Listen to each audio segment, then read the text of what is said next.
it's Oma, and I just want to follow up on the meal prepping video that we did before. Before I talk about what I've got going here on the stove, I want to encourage you to visit YouTube and find Oma's World channel and subscribe to it. Because on that channel are all the videos there for your convenience to watch over and over again if you want or if it helps you. Okay, so to add on to that meal prepping, we talked about how we could freeze different foods to make our space in the freezer more efficient.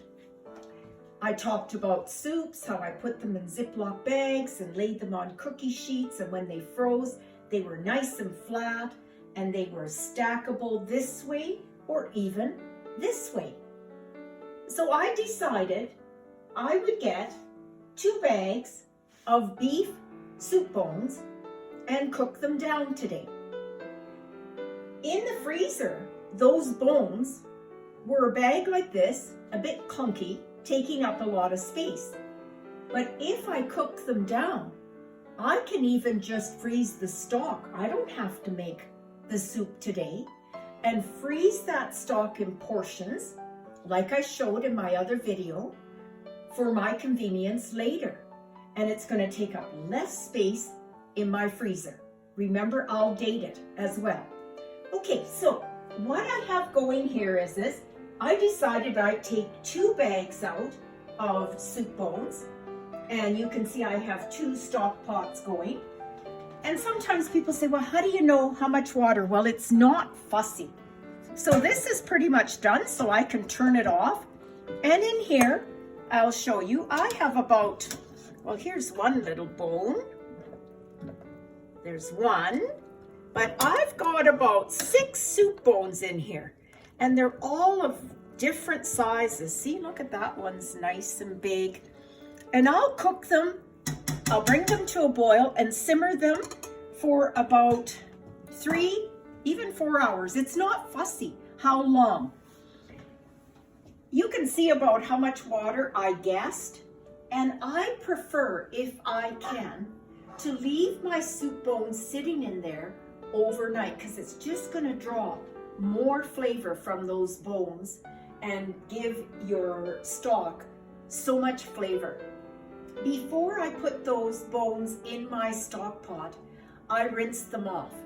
I wanted to make sure there were no bone shavings on the bones from when they're cut up at the butcher shop.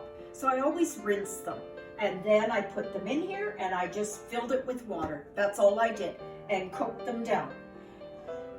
These are big pots to put in the fridge. So there's 2 things I want you to remember and to consider. You don't want to take this hot and put it in your fridge, because that's going to be really hard on your fridge to try and cool this super hot pot down with so much ingredients in it, or so much liquid. So you want to make sure it's cooled down. If Mother Nature allows you, you could even get a cutting board and put it down on your deck and put these pots on a cutting board so that it's not right against your deck, so it doesn't hurt the flooring. I might put a rock on it to make sure if there's a nice visiting cat in the neighborhood, they can't get at it. I'll put a rock on it and I'll let it cool overnight. If it's really cold, that's not going to work very well. Like, for example, where we live, sometimes in the night it gets to minus 20 Celsius or minus 50 Celsius. Well, I'm going to have a great big ice cube in the morning, and that's not going to work out very well. But what I might do is I might put it out for a while to get it really cold, and then I'll put it on the floor of my cold storage room floor, which is cold, for the night, because it's already supersonic cold from being outside if we had those really frigid temperatures. And then first thing in the morning, I bring it up, I'll take these bones out, and the nice thing about letting it cool overnight is I'd skim the fat off. So you will find, like you can already see it on here, there's a pretty substantial amount of fat that when it's cooled down, it'll be hard. It will be like a solid. And I can just peel that off and I'll throw it in the garbage because you don't need to eat all that. You know, we don't like to eat that much fat, but we've got a lot of flavor. We're not losing any flavor from those bones. And then from there, I would take whatever meat there was on those bones and just put it back in this stock.